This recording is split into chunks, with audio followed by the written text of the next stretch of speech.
Hey, everybody, before we get started, I want to let you know that this will be the first of a 7 episode series that I'm doing in collaboration with Strategies. Strategies is absolutely amazing. They are one of my favorite business coaching firms located right here in Connecticut, and they specialize in salon business.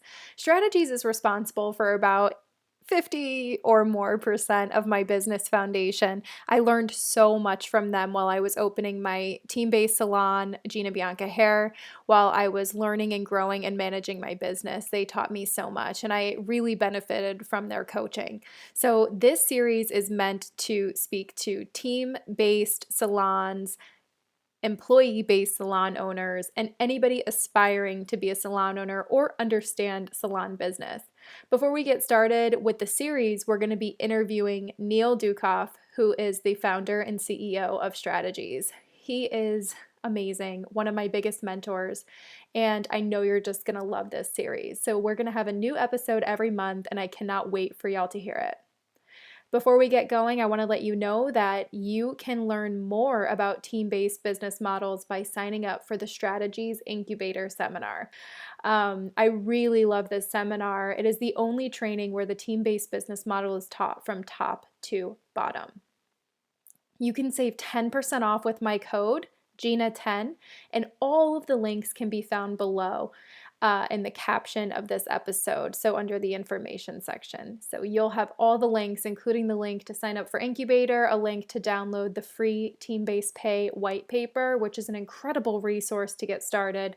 And then you can even set up a free strategy session with a certified strategies coach. So this is an amazing series. We're going to have a new episode every month, and I just can't wait to see your reaction. So be sure to send this to your friends. Be sure to let us know what you think. Make sure you follow Strategies at Strategies for Biz on Instagram.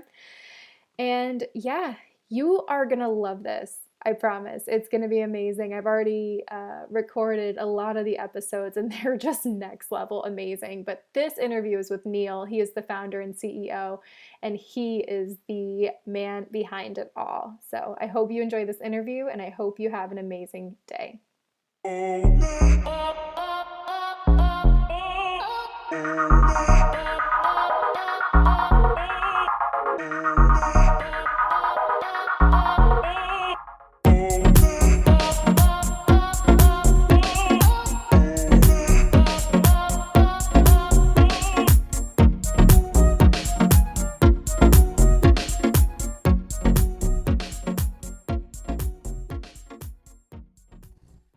What's up, everybody, and welcome to the Gina Bianca podcast. I'm so excited and honored today to share with you guys one of the architects of my life, one of the people who has helped me grow so much and who has had such a big impact on my life and business.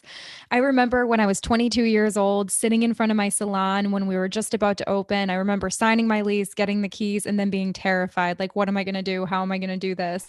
And I remember sitting in front of my salon, Googling salon ownership, salon owner class, salon owner books. And I remember a result came up and it said salon owner class in Connecticut. And I was like, oh my God, there's a place in my state.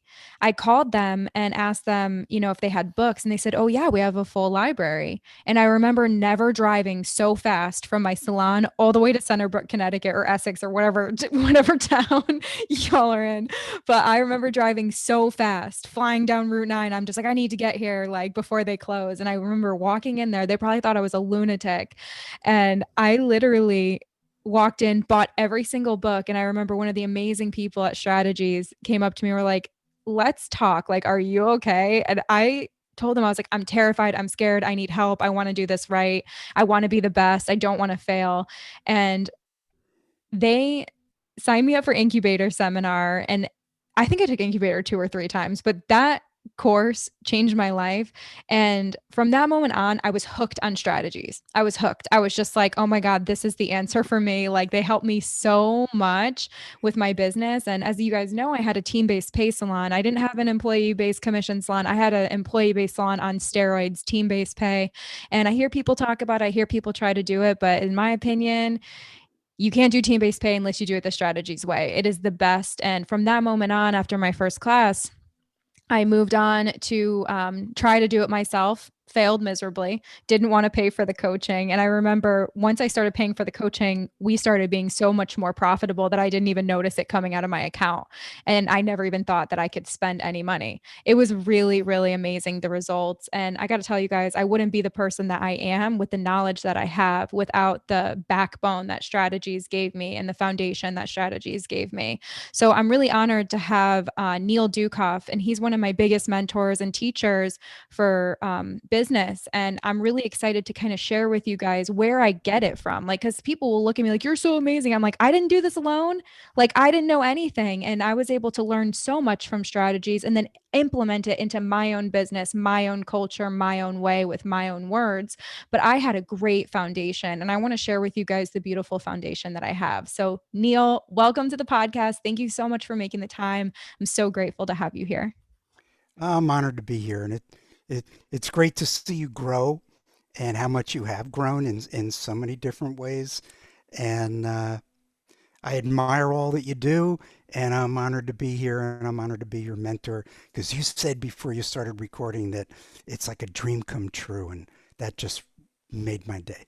It totally is. You know, you've had such a big impact on my life. And I tell you all the time, I'll email me, message you. I'm just like, hey, thank you. Like, I love you.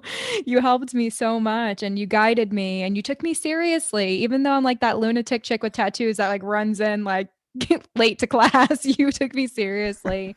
And you know, as a person who did coaching with strategies, I believe for 3 years, like I was doing like heavy coaching with you guys. I took all the classes and I did what you said. And I think like one of the biggest things is stop trying to be them and do what they say, follow what they say. And I followed the rules. I did it. I tried to do it on my own. It all burned alive. And I tried to do it with you guys and it worked. And I ended up closing my employee based salon because my life just changed and I wanted to do traveling and education. And maybe one day I'll open an employee based salon again. But if I ever did, it would be team based pay. I feel like it is the only way. So that's my opinion and my belief. And I would love to just have my audience get to know you, what you do about your company and your story, because you have made such a contribution to the beauty industry. And I would love to just showcase that. So, Neil, tell us your story and your history in the industry. So we have how long? Right? We have plenty of Um, time. I have nowhere to be. just really. I'll try and keep it short. I was 20 years old, 20 and a half when I went to beauty school. And, uh, and it was something I was looking for something to do. I was in college and, that was back in 1970. Where were you in 1970, Gina? Not even a thought. Yeah, great. Thanks. And, Sorry.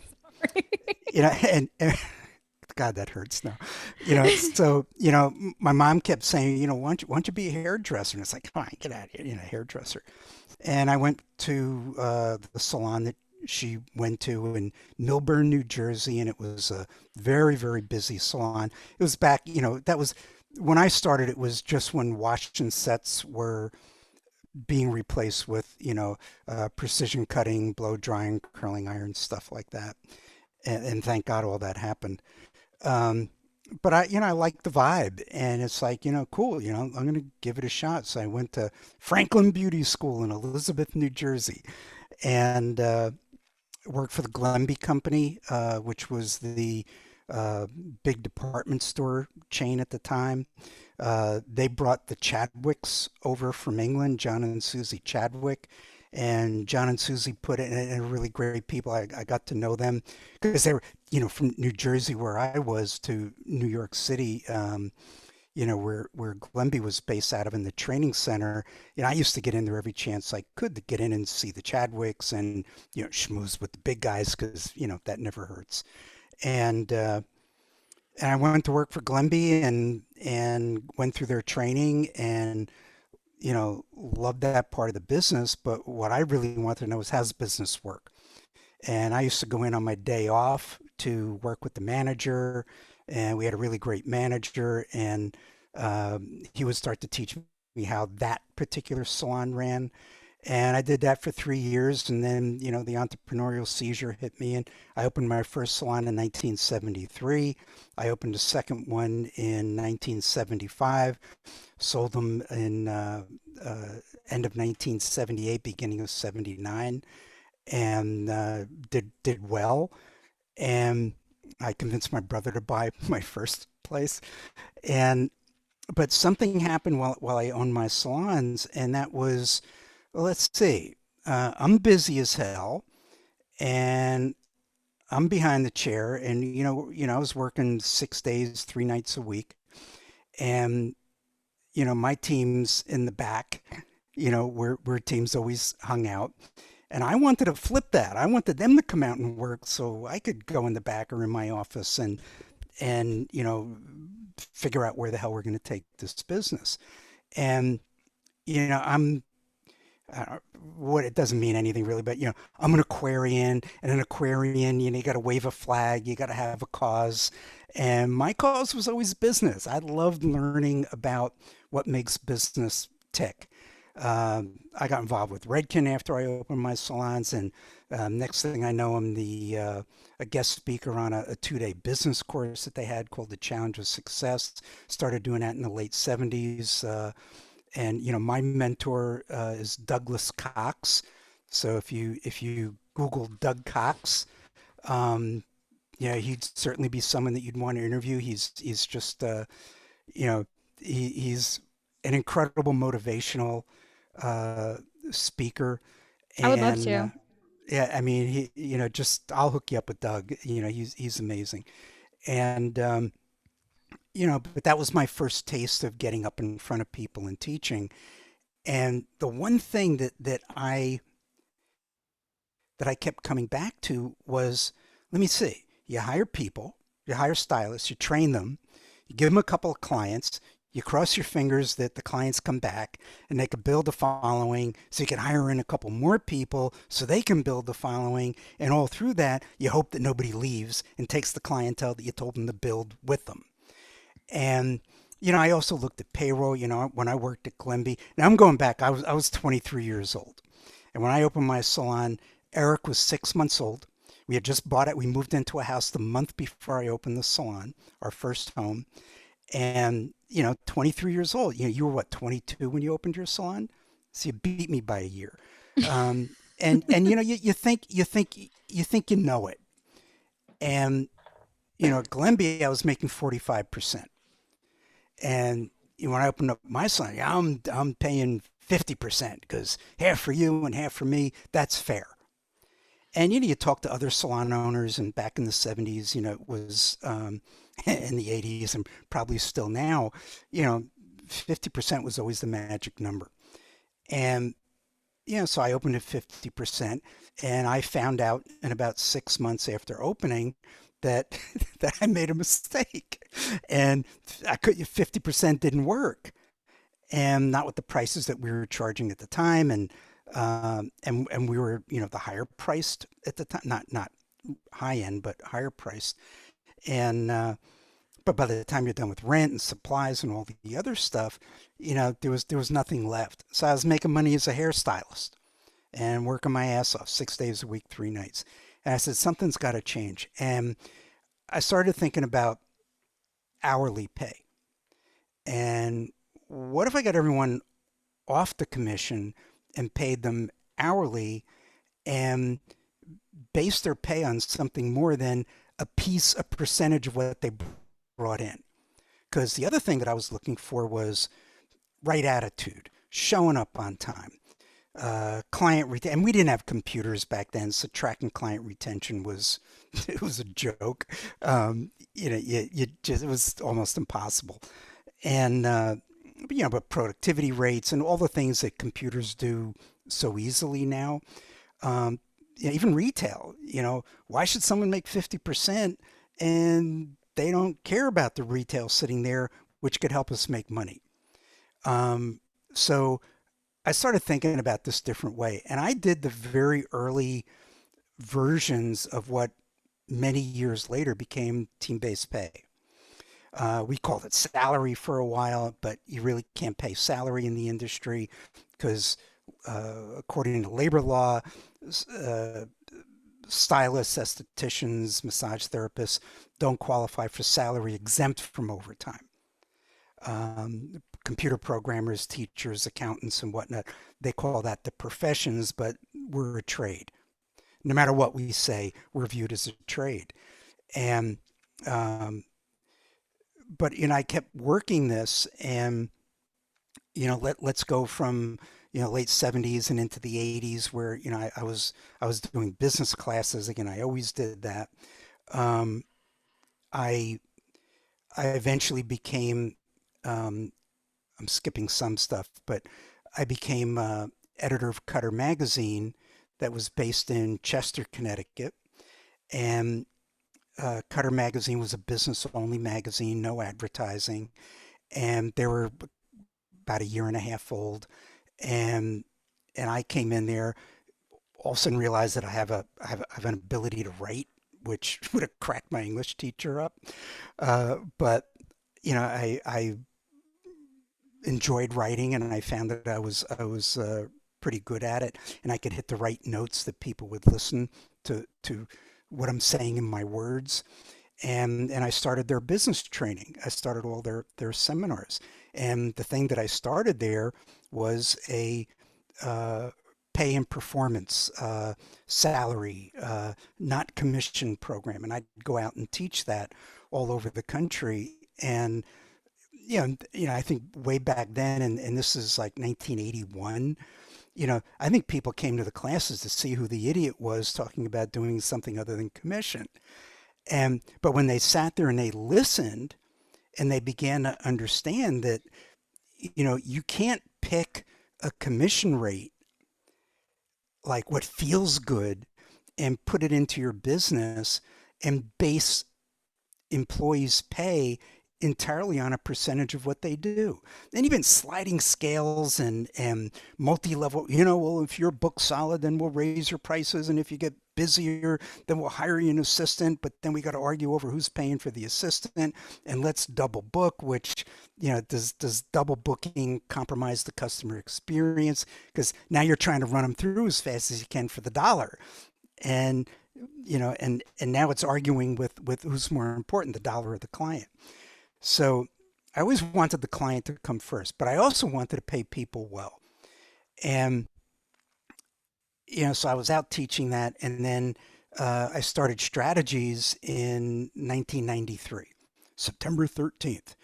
It was a rainy, misty day that we moved into 40 Main Street in Centerbrook, Connecticut, which now we had a small office there, but now we have the whole first and second floor. And it's kind of fun to go downstairs and I could see, hey, here's the room where I started this thing in. But we went out very early with, we just decided to call not commission or not paying commission and paying an hourly rate with a team bonus. We started calling it team-based pay. And that's the name that stuck. And it's been out there, Strategies is 27 and a half years old.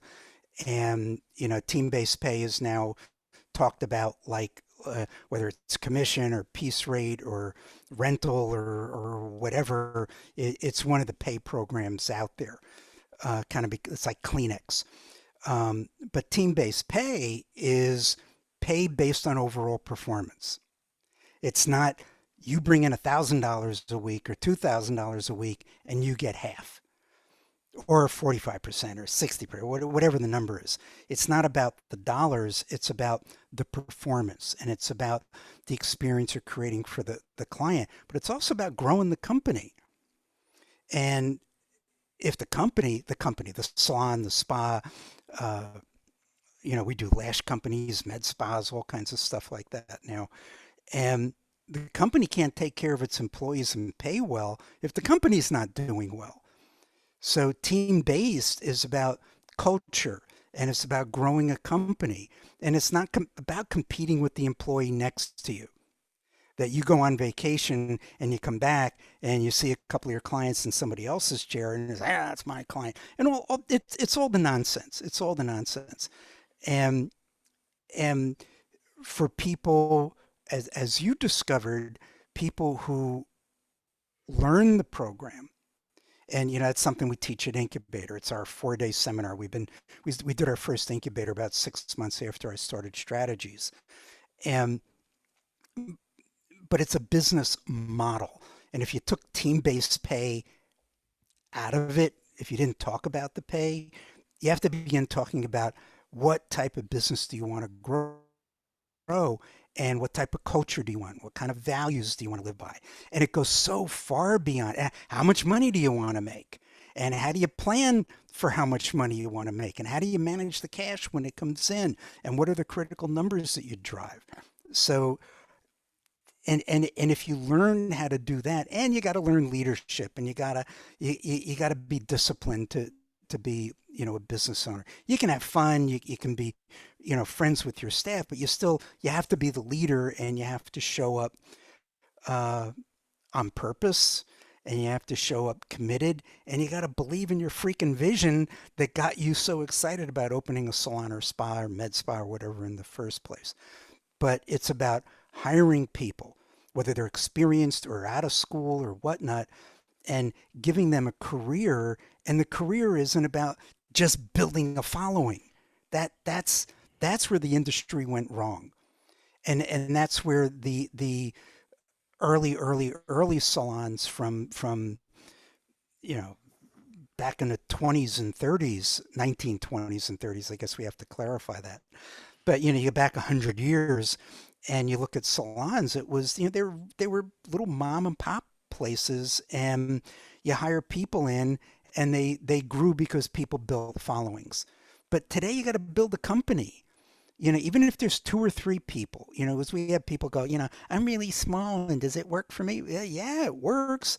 The minute you hire someone, you got to be team based. And what you don't want is that I, me, mine, and ego, and all the other stuff that gets in the way, um, that winds up hurting your business. And especially building up people, and they leave and they take their following, and they get in cahoots with the front desk, and they're stealing databases, and all kinds of crazy, and it's ugly, and owners feel so hurt when it happens to them. But in a lot of ways, they set themselves up, because commission is I, me, mine. Commission is, if I bring in 1,000 or 2,000, here's how much I make out of that. And I don't want you going to seeing anybody else, and you're my client. And we train the clients to be loyal to an individual, not loyal to the company. So we believe in do great work, come to work, have a career. It's not all about just how much money you bring in. It's about what you're part of, and it's about what you're building. And that's why I said, when I began this tirade, we have how many questions you want to get through here today? Yeah, But no, it's such a good start to like yeah, what you do and why you do it. Like you hit on the pain points that every salon owner feels, like that fear of like, oh my God, I'm building all this. Like, I hope they don't leave. And the struggles of working behind the chair. And the only way you make a profit is if you're working. And if that's how your business is set up, that's the outcome that you're going to get. So that was a great bird's eye view of it. And I want to jump into the question. I hate when people say they're doing team-based pay without the business model. And if I can just put out there that when I took Incubator, I opened my salon and was like, I can't afford coaching. I'm not doing this. I get it. I'm smart. I'm intelligent. I pick up quick. I got the books. I got everything. I was like, I'm good. Do you want to know what I did? what'd you do? Hired way too many people. We were not 80% productive. So whole business model messed up there because you hire when you're at 80% productivity consistently, right? First mistake, I hired all of these people. I paid them hourly and then I would give them a goal, but it was a service goal. I was like, you have to meet this number.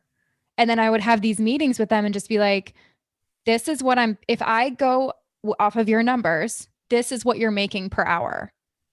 And like, you're not pulling your weight. That's what I used to do. You know And what we like, call that?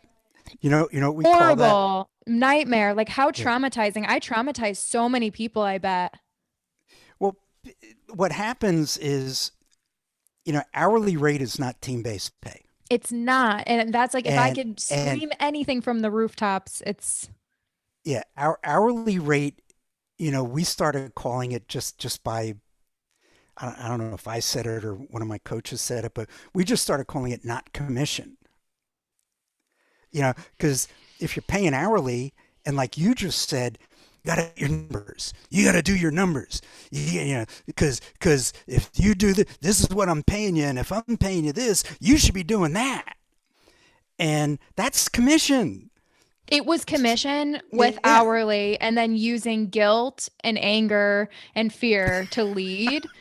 And like, oh my God, what a freaking disaster. Like, it was awful. I remember like people left. It was like a whole thing. And I was just like, what am I doing wrong? And I remember getting on the phone with Michael, and he was my coach at Strategies, and I love him to death. And, I remember getting on the phone and being like, well, I'm doing this, and why won't they just do this? And they're like, whoa, whoa, whoa, whoa, whoa.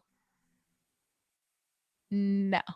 Like, it was just like, no, stop. You're doing, and the tough strategies is tough love too. Like, it's kind of just like, no bullshit. Like, no, like, and it's such a strong system of like, this is what you do. And I'm so grateful for that. And like when I started hiring when we needed people, focusing on the guest experience, the communication, and I would love to talk about the drivers and outcomes if you're open to that, because that was like, that's huge for me even yeah. now. We can do it, but I want to comment on what you Go. were Yeah. Yeah. just Please. what you were Sorry. I'm just like saying. ranting. It's why can't they just do it? Well, the system and the leadership and the culture and the behaviors dictate whether they quote unquote just do it. When owners go, and these are all my standard things, like when owner goes, what the hell were they thinking? Well, what did they know? And how did you really guide them? And if you're behind the chair all the time, you're an absentee owner. So get that through your head. You can't grow a business and work 70, 80 hours a week or even 40 hours a week behind the chair and think you can manage 5, 6, 10, 20, 30, 50, 100 people, whatever size your business is. It gets to a point where you want to do hair, do a little bit of hair, but you're a business owner and you got to focus on the business. And that whole thing about, the business model, if you take the pay out of it, team-based pay has, you mentioned team-based pay to people, and they go, oh, God, that team-based pay, that's a cult. No, it's a pay method. It's not a cult. It's It's not a a business religion either. model. Yeah, it's a business model. Well, well, I don't like team-based pay. You don't like team? You don't like team-based? That's impossible. If you're in business, you have employees, you're a team. So you got to be team-based. And then there's the pay piece. Well, no, they should earn a piece of what they do. Well, how much money are you making? What's your commission rate? Well, we pay 50%, 55%. We have a sliding scale from too high to way too high. All right. And, and a lot of money comes in, a lot of money goes out, and there's never anything left. You pick the wrong commission rate, even if it's sliding scale, the longer people stay with you, over time, they're going to move into the higher pay ranges. And if you're not bringing in lower paid people behind them, your payroll percent's going up. So you got to understand some basic numbers and how they tell you what you're doing right and what you're doing wrong and what needs fixing. But that whole thing about, let me keep it simple and I'm going to pay them a piece of what they bring in, gets you into trouble. You could have made, and this now, looking back, if you would have hired half the number of people and got them busy, you would have made a boatload of money as a company, your pay and a respectable profit, and pay those people well because you're utilizing the time you have available for sale, all the service hours that you have available for sale. And it's understanding that concept. It's not a game of how many employees do I have? And, let me hire this many in, and like spinning plates. I'm going to start spinning the plate, and, then I'm going to get another plate, put it on a stick and start spinning that. And after a while, you get so many plates spinning. Eventually, the first couple plates start falling down and breaking because you didn't have time to pay attention to them. The problem is in a salon and spa, but mostly in a salon, when the plate falls, the employee leaves, they take out their flute, and they do the Pied Piper thing, and march all their clients down the street to wherever they're going, whether they're opening their own place, uh, or a booth or a suite or even just going to another salon because the owner didn't do the math and said, I'll pay you 55 or 60%.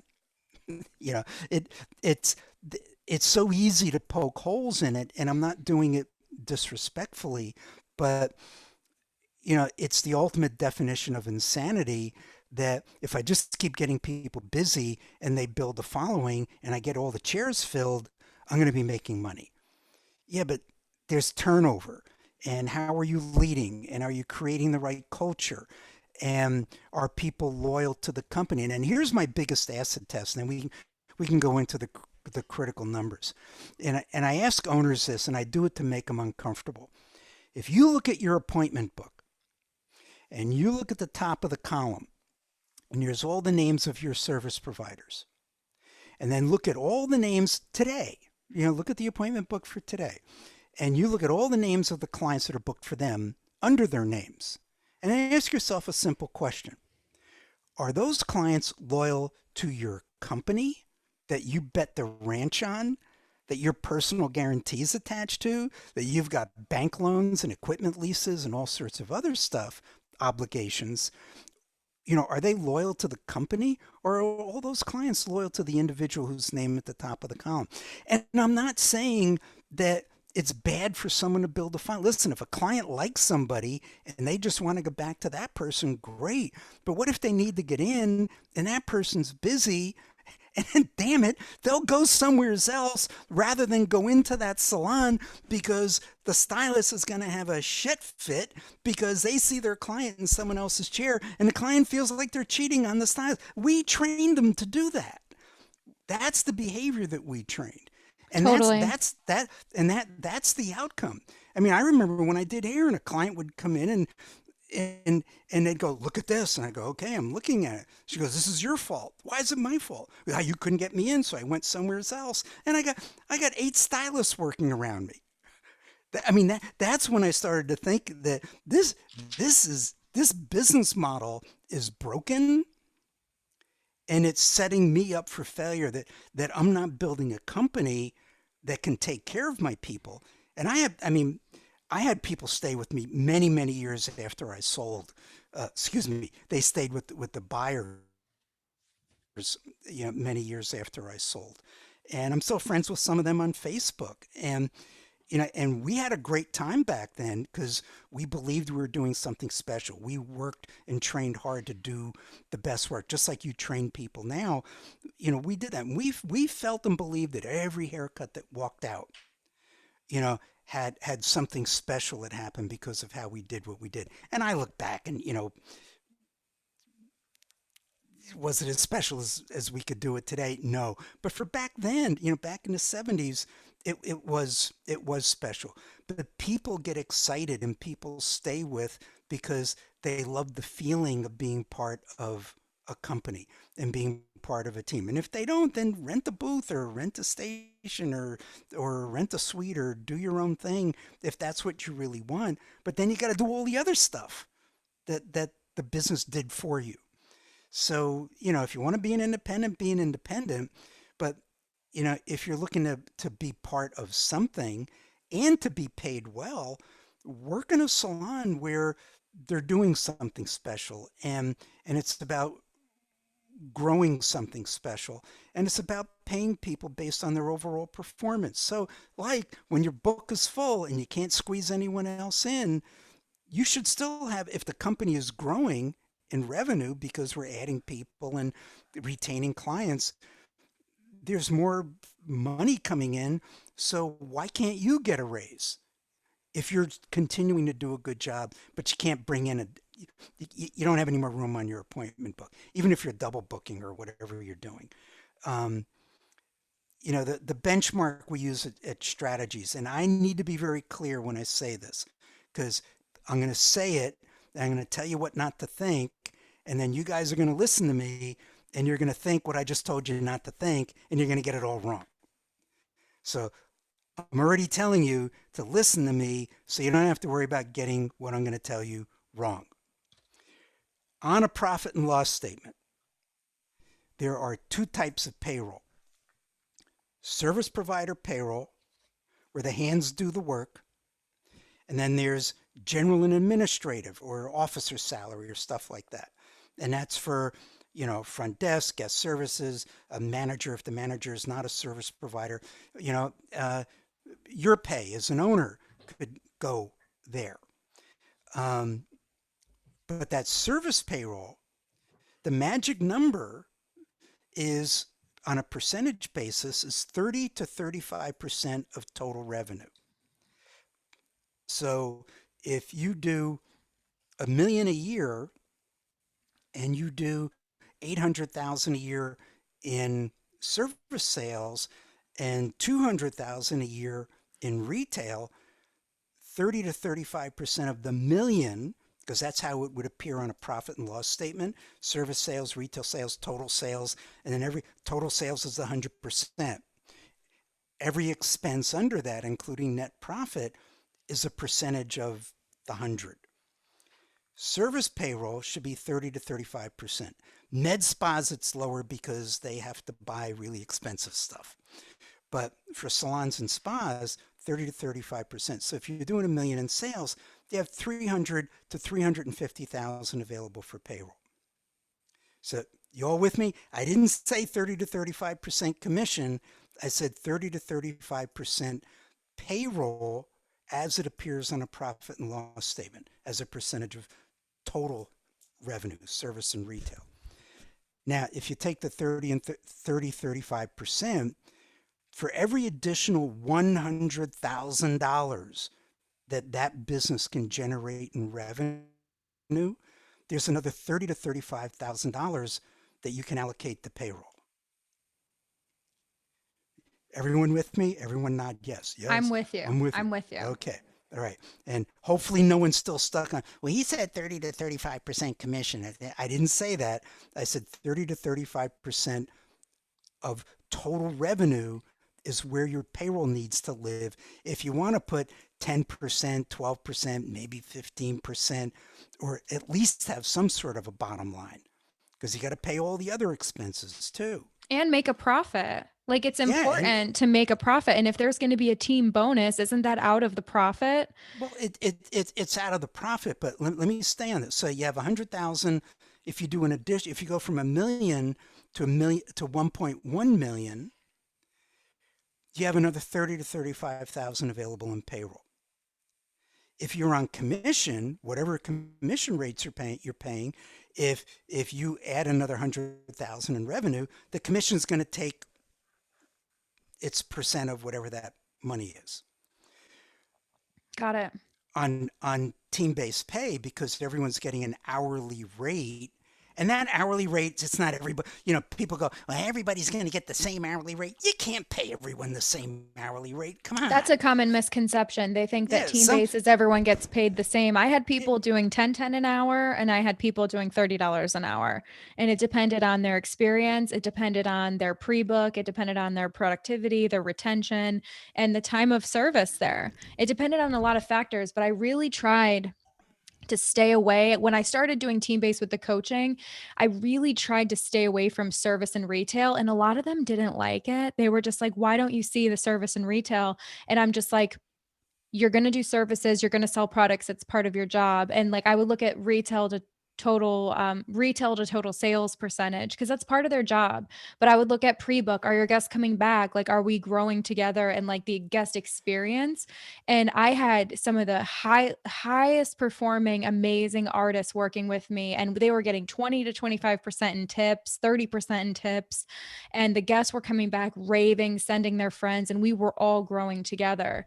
It was really amazing when you don't focus on money, and like, it's all about the money, right? We're all trying to make money. I get that, but like, as a leader, and leading, and not, when I used to hire people at the salon too, I would say like, I said this to Brian. I was like, Brian, I know you have amazing clients. I know you have a full client book, but just know that I'm not hiring you for your clientele. I'm hiring you for you.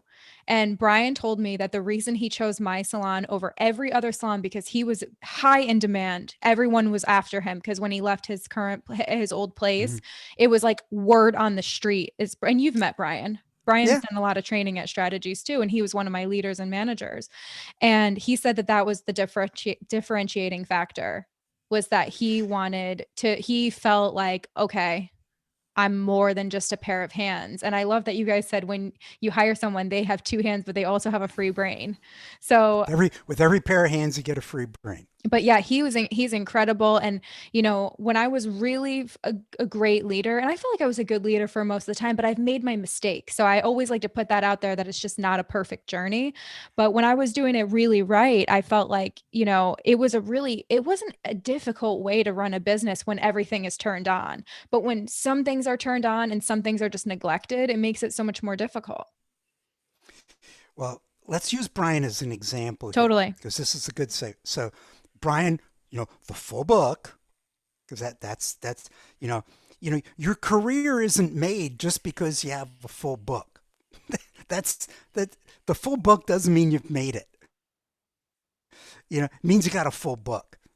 You know, you can still have lousy retention with a full book because you've been doing hair for 50 years. And eventually you got enough clients to fill up your schedule. But let's use Brian as an example. So you did that extra 100,000 in sales that I was talking about before.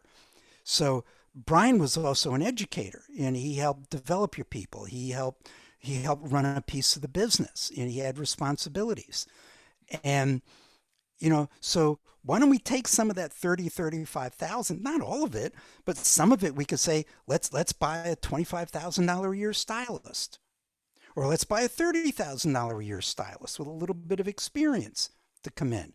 And let's take the other $5,000 or whatever the situation would dictate.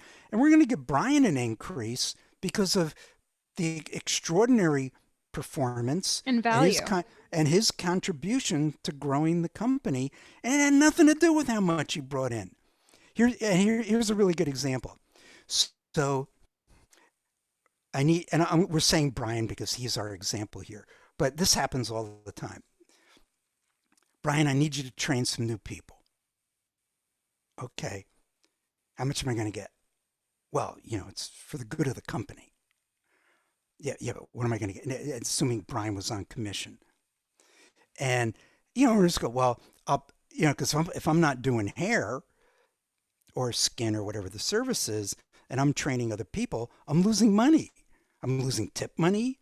I'm losing money. I'm happy to train, but I need to become, I'll give you $100 a week more, $50 a week or whatever. So you get commission on your regular stuff, but I'm going to pay you some extra that doesn't necessarily equate to the value of that person for sharing their knowledge to expand the skill capabilities of the company. So, but on team-based pay, if you're paying Brian $30 an hour, 40 an hour, whatever it is, that's how much he makes when he's training people.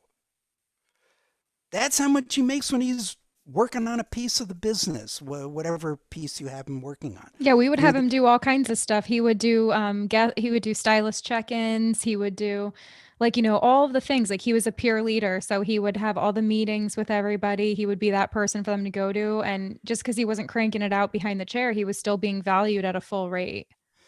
but owners get stuck because all they equate is, I only want to pay them when their hands are busy.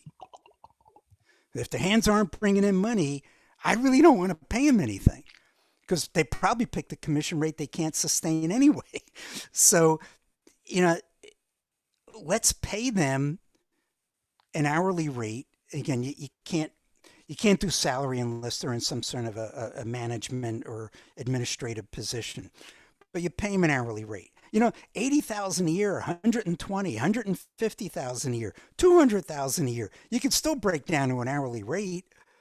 There's no demeaning because someone's working on an hourly rate. And I crack up the the big debate in Congress right now with the new relief package that Biden wants to put through, they're all complaining about, $15 an hour. Oh my God, $15 an hour, and you get owners going, we're gonna have to. And some states and cities are already doing $15 an hour. There's like, how am I gonna do? For God's sakes, if you're worried about minimum wage, if you're having a hard time dealing with $15 an hour, you got a bigger problem. Your employees have a bigger problem. I don't want to pay him $15 an hour. I want to pay him 18, 20, 25 or more, but I got to have a business that generates the revenue, and I got to have a team that shows up and focuses on helping the company hit its goal, services and retail, and critical numbers, which we will get into. But I think this stuff lays the groundwork for the critical numbers. I need a team to help us get there. I turned 71 years old last February 2nd, Groundhog's Day. If everyone would please make a note in their calendar to wish me a happy birthday, and gifts are accepted. Happy belated. All right. Yeah, thank you. But, I'm 71. I've been at this a long time. I mean, I was at it a long time before I started Strategies in 93. And I have a president, Bruce is president of my company. Michael, who is your coach, is now vice president of education. I got Eric Ducoff in there who handles all the marketing and internal stuff. I mean, I got a hell of a team that makes my company work. And when COVID hit, we all had to work from home. And so I started working from home. I already cut back quite a bit. But last August, I gave my office to Michael. And I don't know if I call myself semi-retired, but I still have to pay attention. But I pay attention to very different things than I paid than when I worked in the company full time, doing classes, traveling. I mean, you know what it's like being on the road. I mean, I did it for 40 some odd years, and man, I don't want to get on a plane again. I'm happy they're saying don't fly anywhere. I want to stay home. But you can't grow a company if everything has to happen because your two hands are involved. And the only way I could have a company today, same thinking applies to salons, spas, med spas, lash companies, barbershops, and whatnot. If you want to grow a company, you have to implement the right systems that are supported by the right leadership in order to make your company self-sustaining / sustainable, where it's not dependent on your two hands and your 80 hours a week presence in there dealing with every piece of nonsense, crazy stuff, that happens in a business during the day. You grow it to have people take care of stuff. I mean, I love it when I ask a question with my team and I go, well, what's that all about? You don't need to know about it. Good. I don't want to be aggravated. But they treat it like it's their I own 100% of Strategies. You interested in buying my company? We can have a conversation. Me? But yeah, you want to buy Strategies? How much you got? I don't want to talk about it right now. I was like, wait, me? Yeah, but what I'm saying is my company is more valuable because I don't even work there. I do my work from home. I got a couple of projects that I work on. I pay attention. I go to a meeting. But you do the same thing in a salon. Wasn't always that way. You got to start out small and you got to grow it. But the only way you can grow it is by understanding the absolute basic requirements and what it takes to make a business successful. Being busy doesn't mean that salon's making money. Being busy means, means maybe they're pumping enough cash through that there's something, not all of it's going down the drain, that at least there's enough to keep it going. But if you want to have a profitable, you can do minimum 10. You could do 12, 15, 18%. Maybe if you dial it in just right, you can do 20% or a little bit more, but certain conditions need to exist. But you need a team to do that. And what you don't need is a team that's competing with one another for client. That's my client. How come she got the next client? And how come and I deserve the yeah. How about this? We give clients based on skill, personality match, and retention rate. How many first time clients do you retain? Oh, you know, they give me about 10 or 15 first time clients a month, and I retain, I don't know, 5, 6, 7%. I don't want to give you any more new clients. You're burning through our new clients. I want to give clients to people who can retain them in the company, not just in their chair. Absolutely. And that lands with me like totally because in my salon, we had those stylists who just needed more training. And some of the hardest things would be like to have those conversations. And as a leader, it's difficult to be like, hey, it's way easier to just be like, okay, well, let's just see how they do. And, you know, the most difficult conversations are, and I used to just say like, this is harder for me to say than it's going to be for you to hear. Like, I don't want to say this, but like, we need to go back to some training because these retention numbers, even with coaching, I want to make sure that you're set up to win because I want to feel comfortable sending you everybody and making sure that you have the education and the dialogue and the confidence. And I've had some tears and like hysterical tears and wondering, are they going to leave? Are they going to take it the wrong way? And I've had those difficult conversations because I would hire at a beauty school and some people just need more.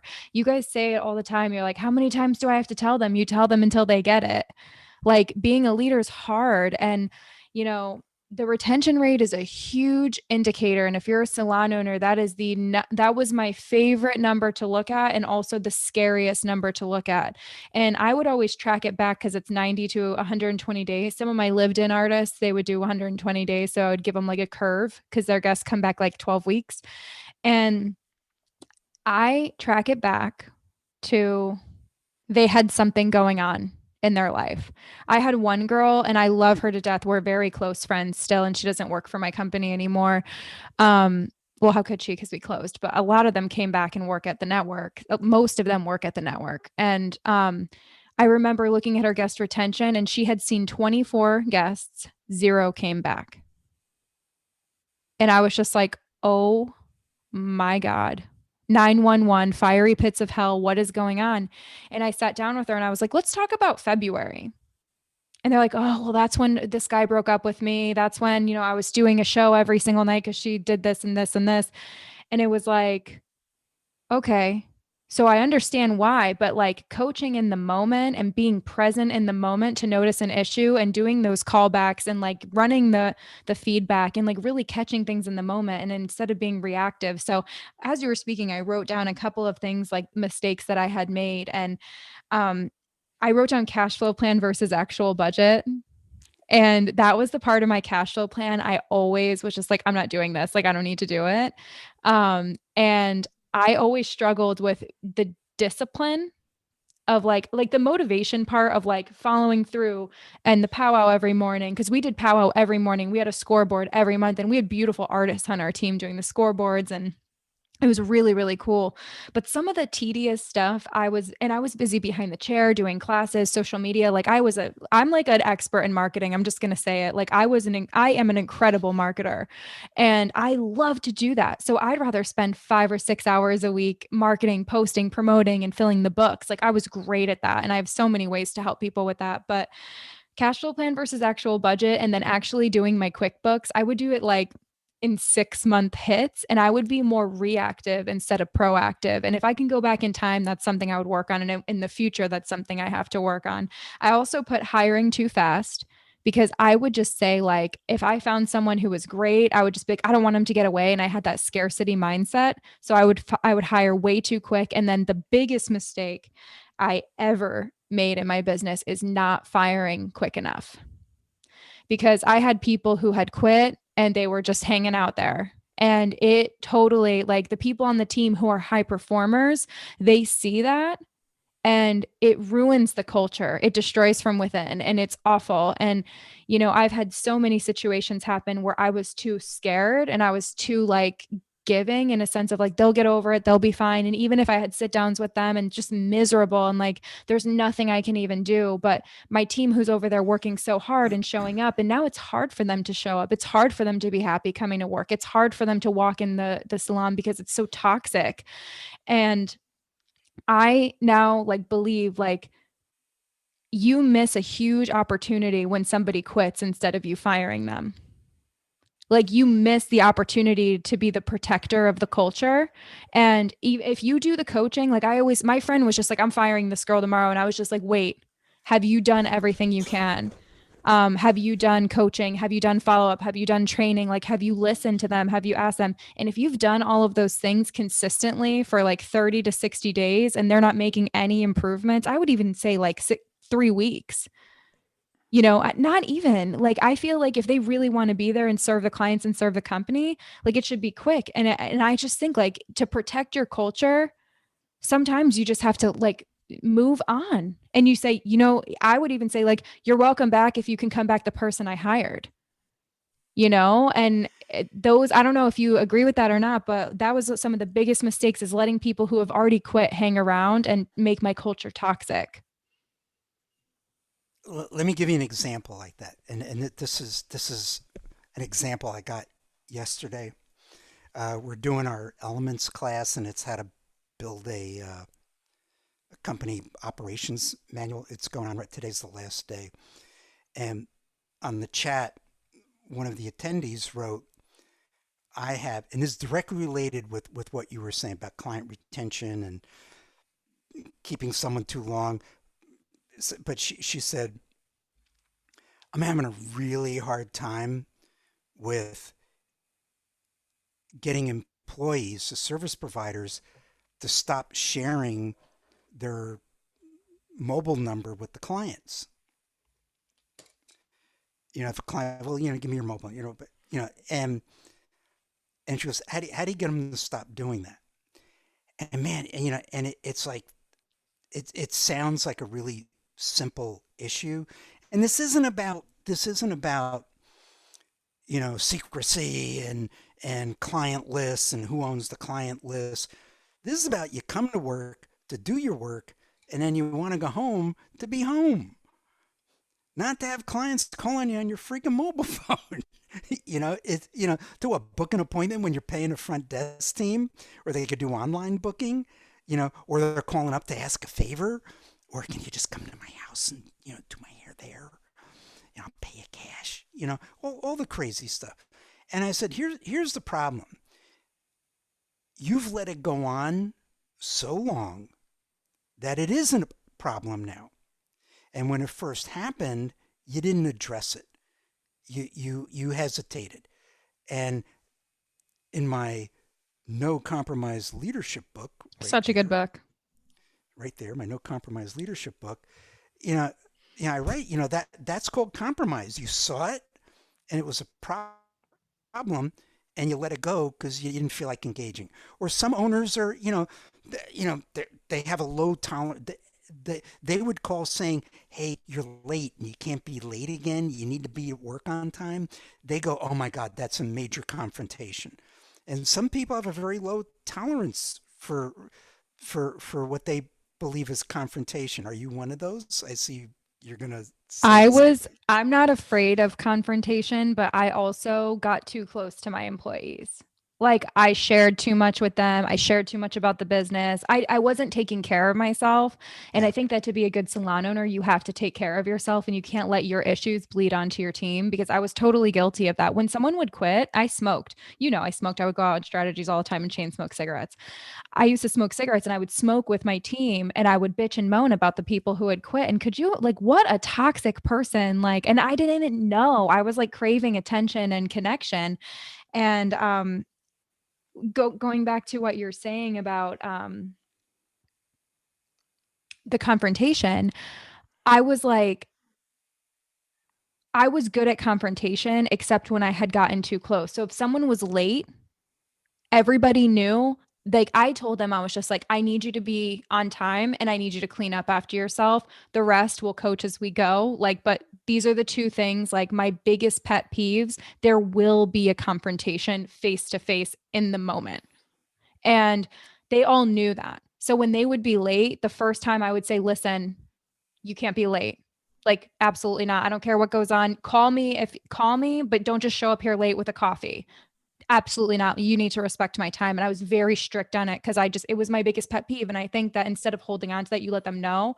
I was flexible if something happened, traffic, something like that, but don't just Sure. show up here 2 minutes late to powwow with an iced coffee. No, absolutely not. The second time they did it, I send them home and I just say, you can go home. You're not working today. Like, I don't like, I would take their whole book of clients over and just be like, if you're not going to respect my time, please go home. And then they would never be late again. Well, Like and it's not ever. even about that's respect the company, respect the team. Totally. And like, I Yeah, know that and that seems super harsh to some people listening. They might be like, oh my God, like I would never do that. But there's some things like if people show up late all the time and you just take it and take it and take it, and then you end up resenting them, like those were the two things that I was really like firm about with confrontation. But I understand how some owners might like be like, oh my God, I can't confront people about stuff. well, and then there's a whole group of people at the independents that hear them go, I don't want to deal with, even booth rental salons and suites. They go, get away from the nonsense and rent a suite and whatnot. And and they go, be free to come and go as you please. Well, guess what? You're the owner, and you're saying you need to respect the hours that you're scheduled to work, and you need to respect that we do huddle powwow first thing in the morning at this fixed time every day, and you need to be here, and that's when work begins. You need to be prepared. And if you're coming in late and everybody else was on time, I don't have a choice. I have to have a conversation with you.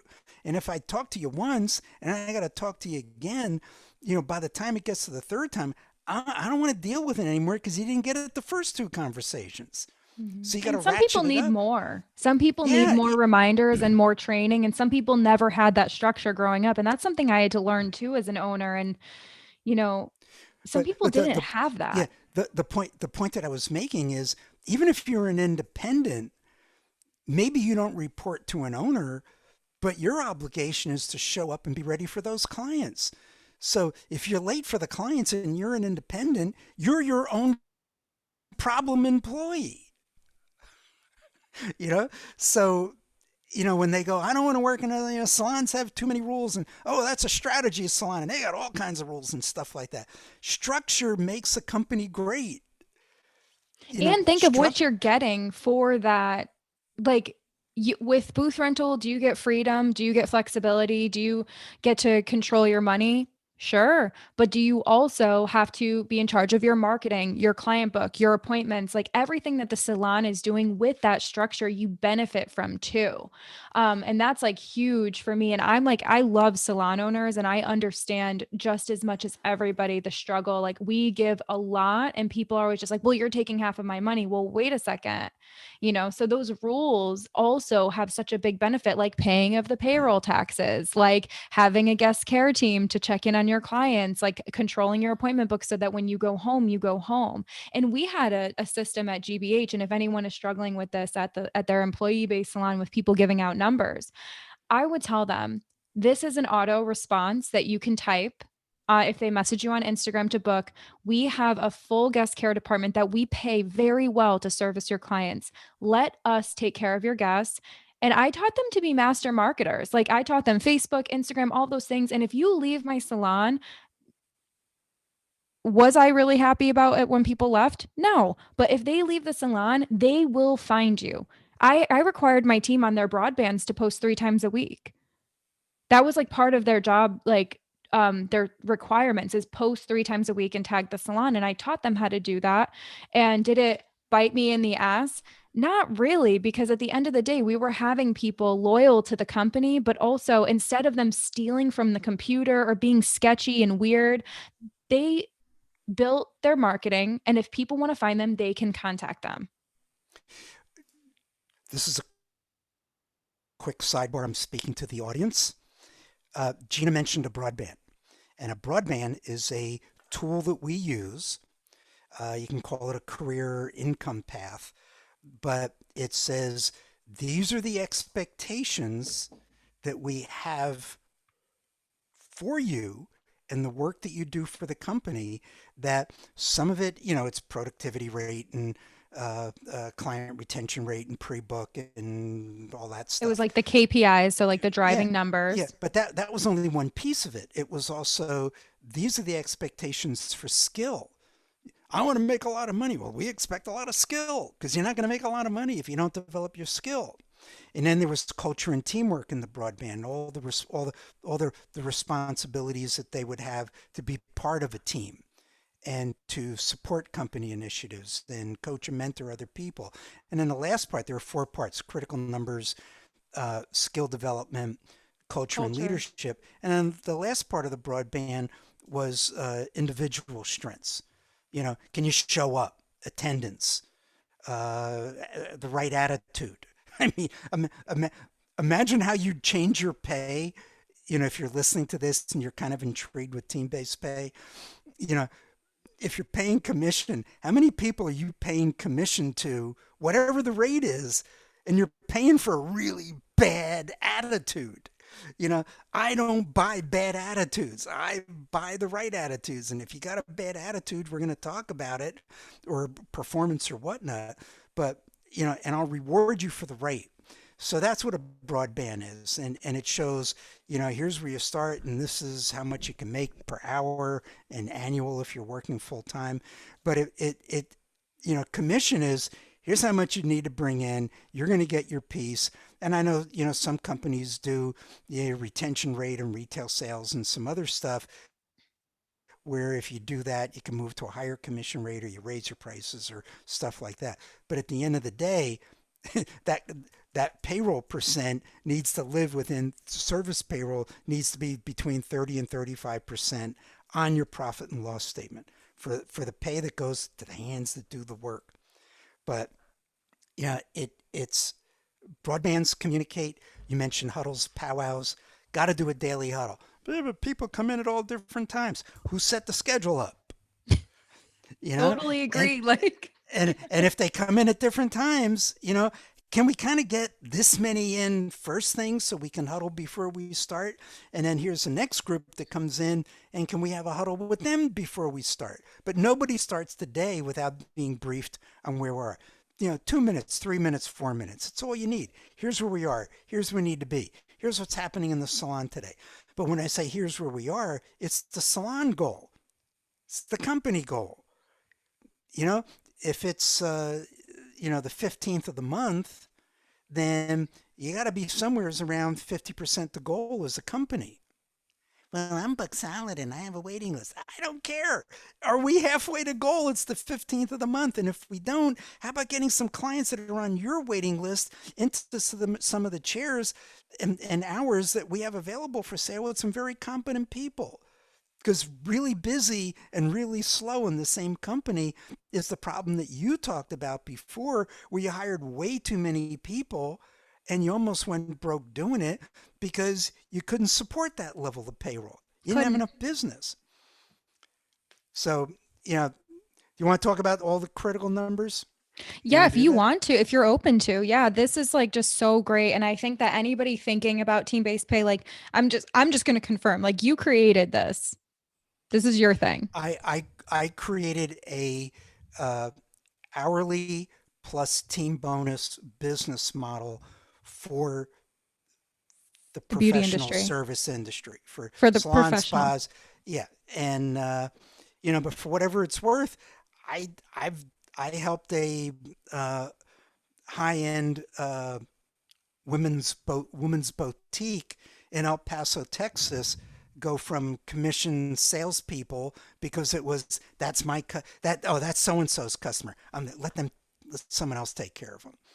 And she heard about our team because one of our team-based pay salons were in the area, and I helped her put in team-based pay. I put team-based pay into a uh, industrial seatbelt company. It works. Hourly, pay for performance works. numbers may be different, but it's still all about growing a company. It's not just about people building a following. I That's totally that agree. And that's I the just point. like want everybody to know if you're interested in this, like you're hearing it straight from the person who has been doing it for so long, who knows the pain points, who have talked to hundreds and hundreds and hundreds, probably thousands of salon owners and helped them with this and like has heard every excuse, has heard every pain point. And, this is something that works. And I think like, I started this when I was like 22 or 23 years old. And I if I only had my salon, I feel like I was on my way to having one of the best team-based companies in the world.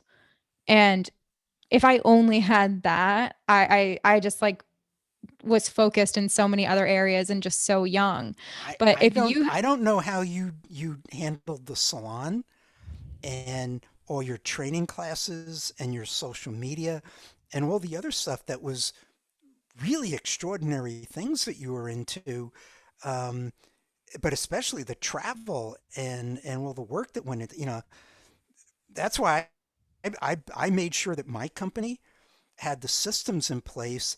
So if I'm out on the road, which again, for many years, I mean, it was, I was on the road, at least 3 weekends a month on average, doing shows and classes and coaching and whatnot. And sometimes I'd go, months without a weekend off. And, but I couldn't be away from the company if I didn't have the right structure in place to take care of it. And that speaks to you, and it speaks to anyone who's, of course, nobody's doing much travel these days, but someone who's a platform artist or they work for a product manufacturer. Um, you can't be away from your company and think it's going to run on autopilot unless you put the systems in place and the accountability in the right place, and you had the right leadership and you built the right culture. That Mhm. takes work. It's a lot of You know, work, and sometimes it takes more time than you think, and you're not always ready. Like, I was really focusing on the business that I want, and I neglected the business that I had. And like that was my business school. Like, I take it as such a beautiful lesson, and I'm really proud of what I did there. And I'm proud of the artist that I helped build and all the education that I did. So I just open up about my mistakes for anyone listening who might be doing these things and being like, damn, like look in the mirror sometimes because it's not always everybody else's fault. And I had that story all the time of, oh, well, this person did this, or this person left. And it's not always everybody else. Have I been hurt and have I been done dirty? Hell yeah. But like at the end of the day, we can always grow and be bigger. And I love that you said like presence in the salon. And if you don't have that presence, whether it's with management, leadership, all of that, or your presence, like your presence is a present. And I think that that's one of the biggest things. And my question was going to be, who do you think is best to run a team based pay? Like, what characteristics do they have to have? And I would definitely say presence being one of them. well, I think the first thing, presence, yes, because you need to be present. Um, but you have to be passionate about business. I mean, we coach a lot of companies, a lot of owners, and small, big, a couple employees. I think our biggest customer right now is six salons and a beauty school, and has been team based since the late went through his the Mark Pardo salons in Albuquerque, New Mexico. Owner's name's Mark Gonzalez. And if you looked at his profit and loss statement and his balance sheets, I mean, they reflect the model that we teach. And Mark went on team. I mean, he came to his first incubator in 1998, I think it was. Um, I'd love to yeah, I talk to start. him too and just hear like his advice for salon Yeah, ownership I also. mean, he's a great guy. He's very passionate about business and loves the leadership piece, and he still does hair one day a week. Yeah, but here's the thing: who is team based pay for?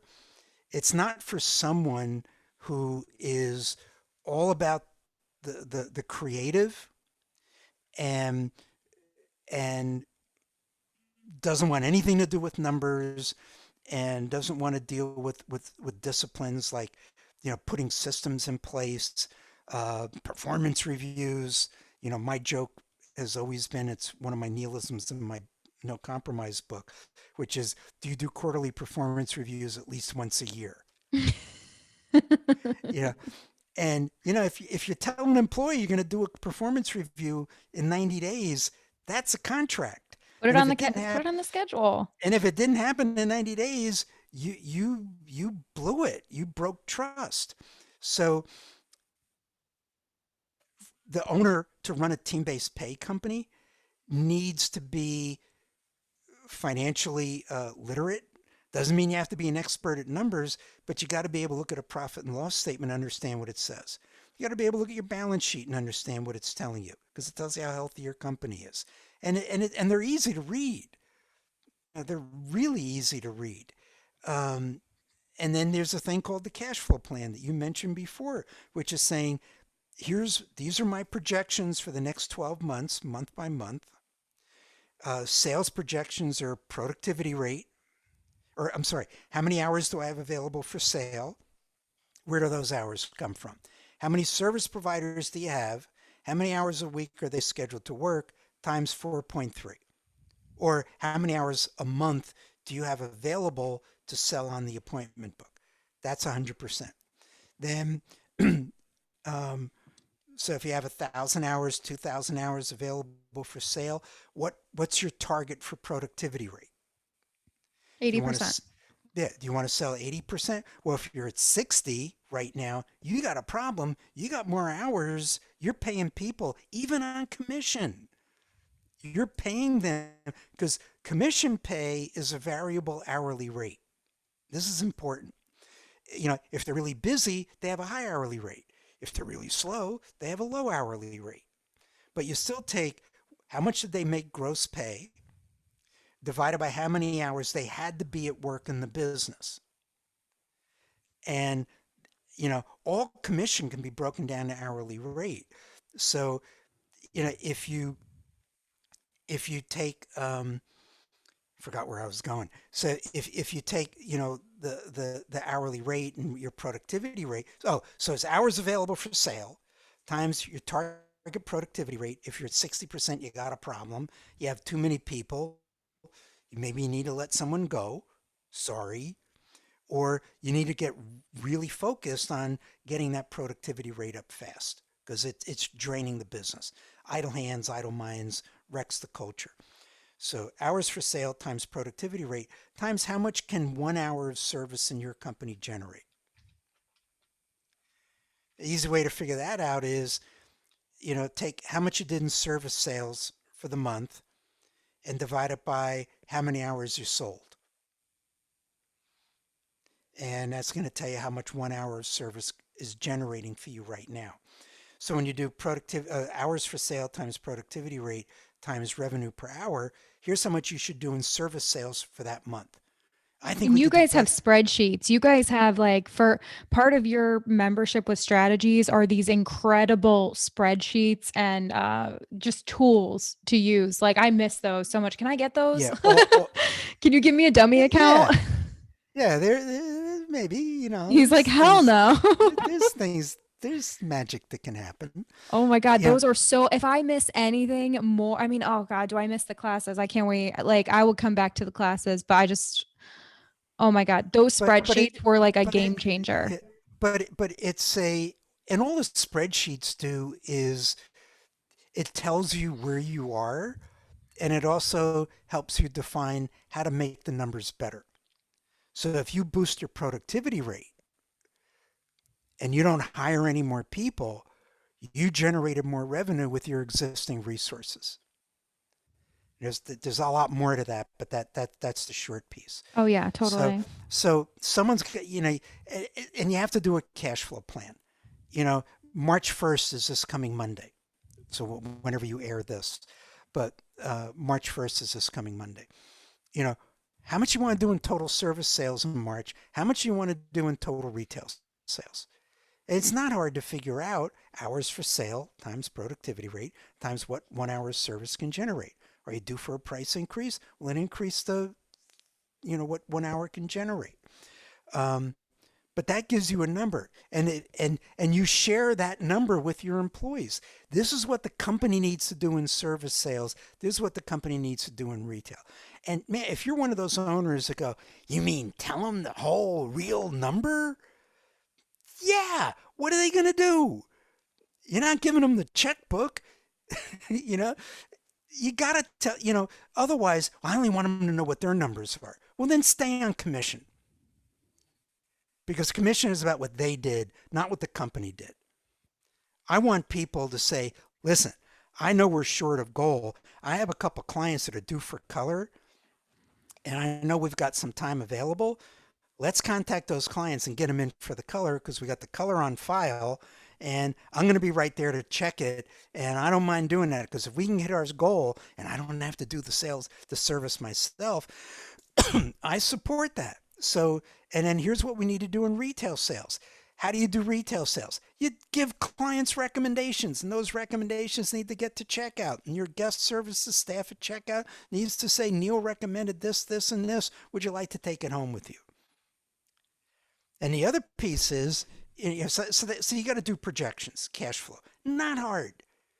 And we've seen owners labor over it and their heads explode. And once they figure it out, it's so ridiculously simple once you figure it out.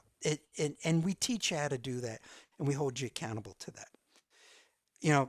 So productivity rate is a key number.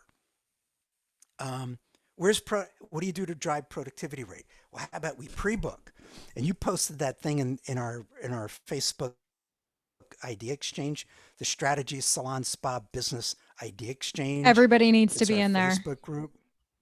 If salon spa I'll link it. strategies salons, yeah, link it, and answer the two questions. You have to be the owner of a salon, or at least employed by one, and what your title is. But if you don't answer the questions, we don't let you in, because we don't let anybody in who's selling hair extensions and scissors and equipment and medical masks and crap like that. But you just posted something a week or so ago, like you heard somewhere in your travels, you heard, well, a pre-book is a thing of the past. No freaking way. I You just know, hate you, that. you want to drive productivity rate, or then you got to pre-book. What's pre-book? It's selling time in the future. How do we drive selling time in the future? No client leaves a chair or a treatment room without a pre-book date and the product recommendations. That goes to checkout. Front desk doesn't say, would you like to pre-book your next appointment? Front desk says, Gina needs to see you again on or about a certain date, or this service needs to be done on or about a certain date. Do you like the morning or the afternoon? And we have this person, that person, and this person available, which is saying you don't have to come back to the same person, which is not to take anything away from anybody. It's to get our productivity rate up so we can pay people better. How do we do that? If we can bring in another $100,000, we have another 30 to 35,000 that we can use to increase payroll. And if we don't have to hire anybody, we can give raises out. Maybe to everybody, but I'm not going to give a raise to someone who can't get to work on time and they have a bad attitude and they can't do retail recommendations, and I should have fired them a long time ago. But I I would fell go as asleep. I would go as far as even saying, like, I took one of your courses. I believe it was the front desk training course or the manager course. I forget, or maybe it was Incubator, but I came back like fired up about pre-book. I was like so fired up about it because I think our pre-book was at like 30 or 40%. So I had a bunch of iPads that I had bought for the salon for portfolios. Like I was literally like, okay, everyone get all of your pictures and we're going to have a lookbook on the thing. I used to just blow my money. Anyways, so I had all these iPads on the color bar, and I came back, and the first thing I did was a training, and I said, guys, from now on, what we're going to do is we're going to get the pre-book during the consultation. during. And if you have no openings, like if you have something easy, like some of my girls were like really great at corrective and blonde and all that. And if they have the root gloss haircut, simple service, all of them had an assistant for that they were training as they were working for at least 6 months to a year. So if that's a perfect opportunity to say like, okay, like I know you love Wednesdays at 5. Oh, I'm not available next Wednesday at 5, but Sally is, and she would love to see you. I mean, you've already known her. She's just getting started and she's like, would love to take care of you. And the guest would be like, yeah, sure. Cause they were loyal to the company and they wanted to see Sally grow because Sally's doing the shampoo and she's part of the service. And it was like a beautiful way to grow, and getting the pre-book during, like really just ranting and raving the whole time about how busy you are and how What'd you get your valuable your pre? time is. So you were at like 35% or so And pre-book. then we were at 80, 90. Yeah, and that's what's incredible is you can get there in a week, A week. Yeah. but The but you pre-book is the biggest, quickest turnover that you could but you change. can't get there if you don't have a system, and a system takes training and coaching, And and it accountability. and it takes leadership slash accountability. And how many times do you have to tell them, man, I'm pre-book? I would tell them every day, all day, until we got our pre-book rate to 75, 80, 90%. Because the higher that pre-book rate, imagine first time client retention for most salons and spas usually, but spas can be lower because it's not like hair, it grows back. Um, but first time client retention rates 30. are like 30, 32, 35%. We were at Um, 55. yeah, but if you get 100 new clients in a month and 75 or 65 or 70% of the 100 don't come back to anybody, you got a problem. You're burning through opportunity. So and the problem is skill, the problem is pre-book, the problem is better systems at the front desk, better scripting, and you want to get that productivity rate up, you want to get the first time client retention up, you got to do the pre-books. But nobody goes to checkout without a pre-book. And this is interesting. I found that there are salons where you, there's a correlation with pre-booking and retail. Well, I don't like to retail. I don't want to be pushy. It's pushy and sell something. And they get the same way with pre-booking. It's your Well, job. Sorry. I don't want to be pushy and and pre-book. Well, eh, I went to the dentist Monday. They they used to pre-book 6 months out at the desk. Now they're doing it while you're still sitting in the chair. They bring up the appointment book and they schedule your next visit. And they don't say, "Well, do you want to come back in 6 months, or do you want to get a root canal?" you know. So it's a system, and nobody leaves without a pre-book date. And it's the client's prerogative to say, "Nah, I really can't make it. I don't know my calendar with." Oh, bull! You got your calendar on your phone. You got your phone in your hand. You If know. I don't make an appointment, I'm not going. Well, and the other thing is, people. This is a sidebar. Well, we have online booking. Turn the goddamn online booking off and pre-book the clients when they leave. I'm not saying you have to turn it off, but if you have online booking, clients, you're saying, I'm going to let the client pre-book.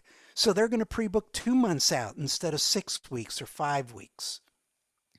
And the more they book out, the more clients you need to stay busy rather than getting one client to come in when they should be coming in. You're the professional, you control it. But we've seen a direct correlation between people who get really uncomfortable with retail, and some of that goes over to pre. I don't want to be pushy. For God's sakes, the hair's going to grow back. We did the research. We measured it. It's going to have to get done again. Book the appointment. And the thing with Absolutely. turning off your pre-book, I'm only saying that because too many salons and spas and whatnot, they can book 24/7.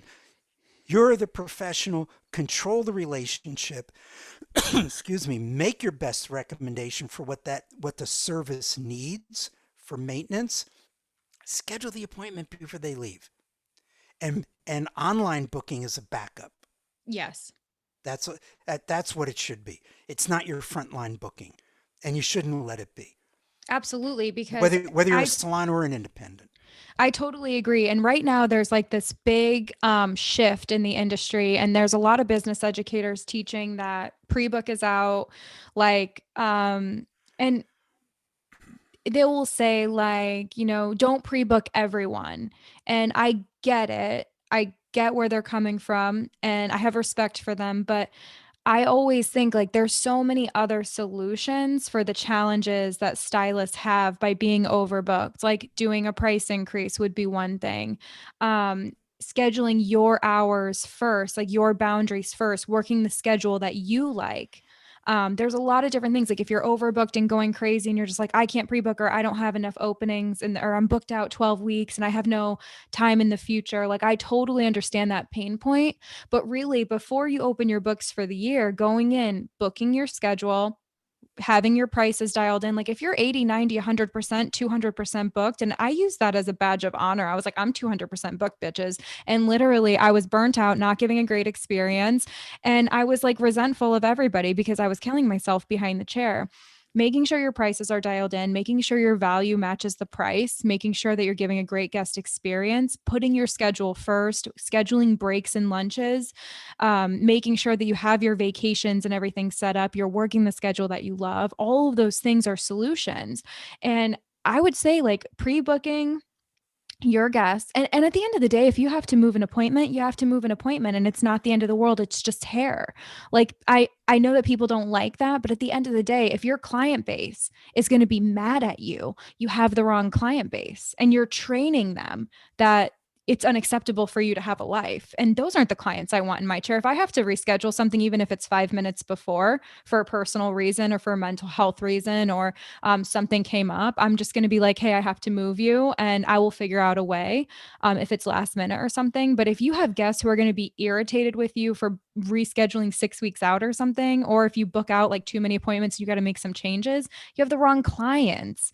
And I would say pre-book everybody, have a beautiful online booking system. And then what we would do to close the service, we wouldn't consider the service, like we wouldn't, because we had the work tickets and everything, and we wouldn't consider that client like checked out until 2 days later when we did the guest callback. So the guest callback was, hey Sally, it's Gina from Gina Bianca Hair, how are you? I'm good. Okay, great. I was just calling to check in, see how you're enjoying your new hair, let them share with you. And we had the forms, and I got them all on my desk. How are you enjoying your new hair? How was the experience at the salon? Is there anything you want Gina to know about the service? And I noticed you have your next appointment scheduled. Great. Or if not, we would pre-book it then. And if they didn't want it pre-booked, we would send out the online booking. So we consider the service complete then. Like that was our system, and it worked beautifully.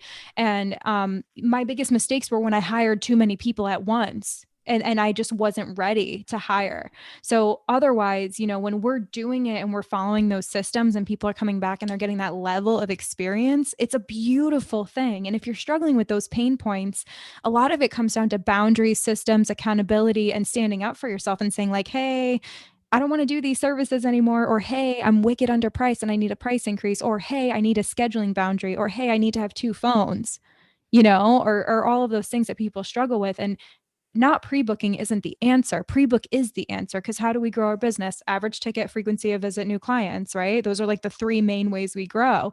And if you stop pre-booking, you're just shooting yourself in the foot. So I love that we're talking about pre-book. It's something I'm so passionate about. And I think that, we can talk about the 4 business outcomes and 8 big drivers on another episode. What do you think?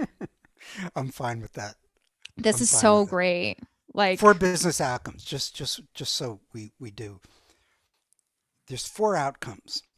Everything you do in your business has an outcome. First outcome that you pay attention to is productivity. All things engaged in productivity rate. Hours available for sale versus hours sold. Working within time standards. Someone's really busy. No, they're really slow because they take a long time to do it and they take all day. So they're busy all day, but but it took them 2 hours to do a 1 hour service. All right. So all things productivity, efficient use of time, money, people, profitability. You're in business to make a profit. And when you have a business and you have employees and you're not an independent contractor, then profit is above and beyond your pay. It's your second paycheck. If you make, keep it nice, if you make 100,000 a year as the owner of the company, why not make another 100,000 as profit? Now you may have to take that profit and reinvest it back in the business, but all this means is you got to do $1 million in sales to get about $100,000 salary, and then have at least a 10% net profit. So profitability happens by design. It's an outcome. It doesn't happen by accident. Productivity is an outcome. It doesn't happen by accident. Third one is staff retention. Oh my God, I don't want to train them to leave. Well, then don't train them and wreck your business. Because, we're a skill-based business. You have to train people and you have to train employees to represent the brand that you're promising to the customer. So staff retention is critical. If you have a lot of turnover, we use a line often called people quit leaders, not companies.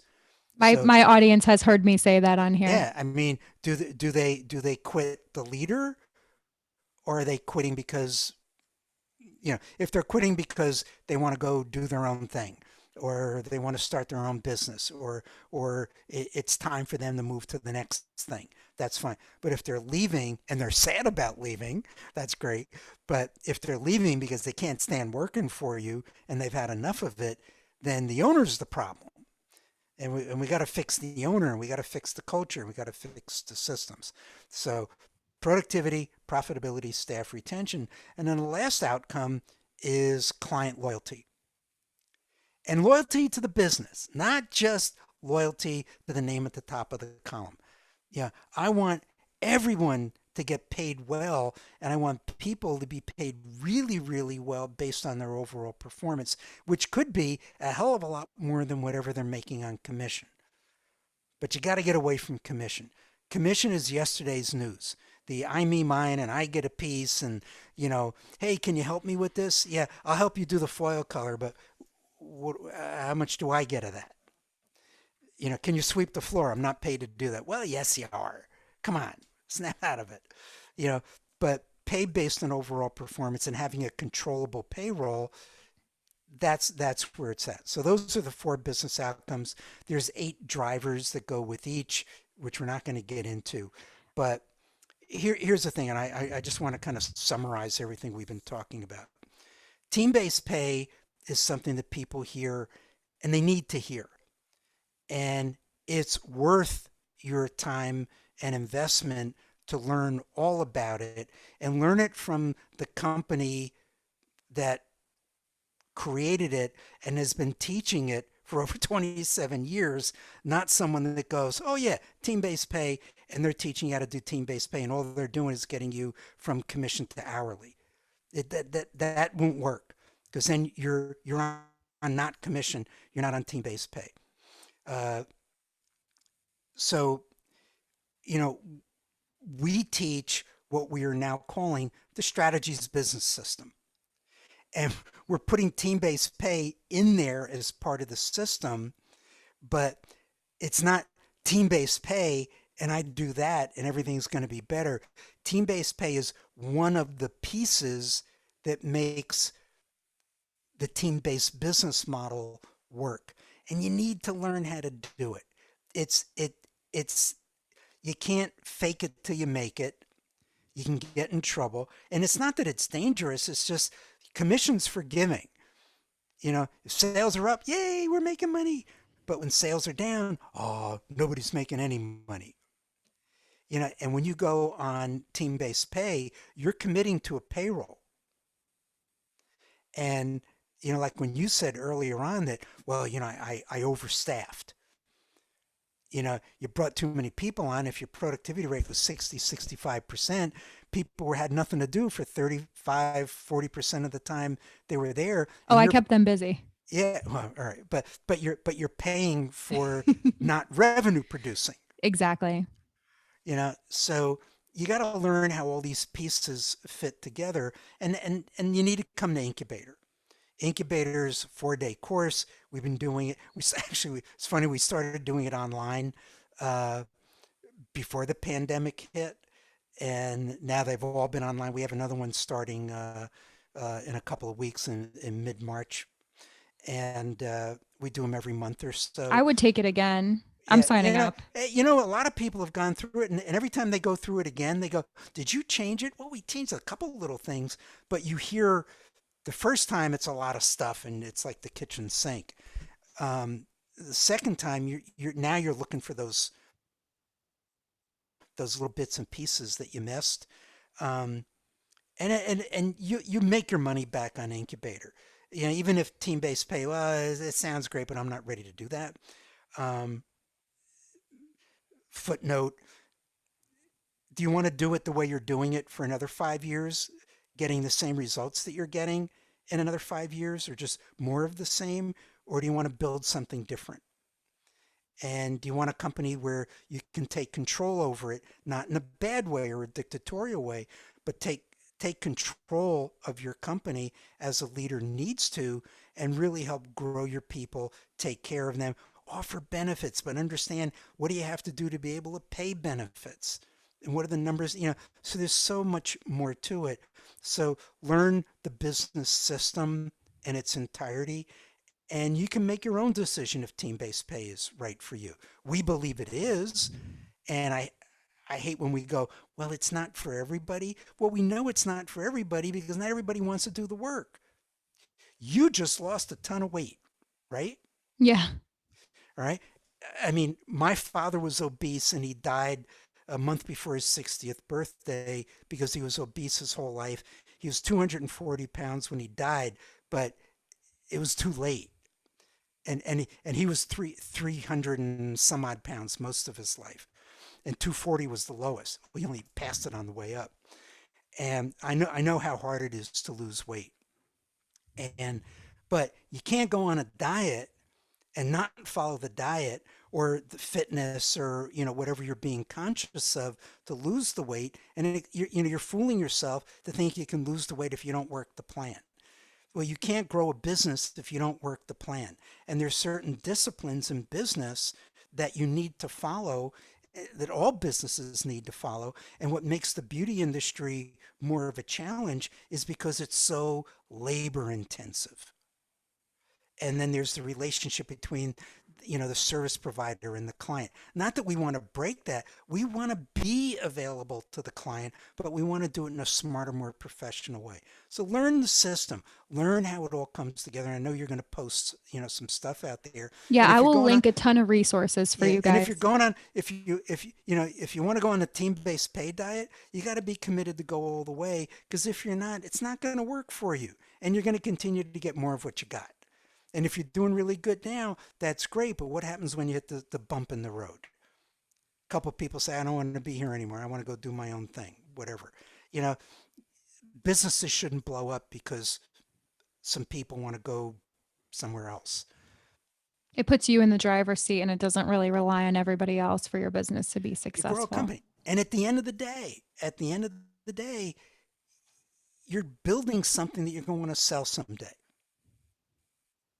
And so you want to create value to your business. And salons have an absolutely horrendous resale value because of how they're designed. So let's design it right. And let's design it that when somebody comes in to look at your business, you show them how it works. And these are all the things we do to make our business work. And if you buy it, we already did the hard work. You just need to learn how we did it so you can take the system and run with it.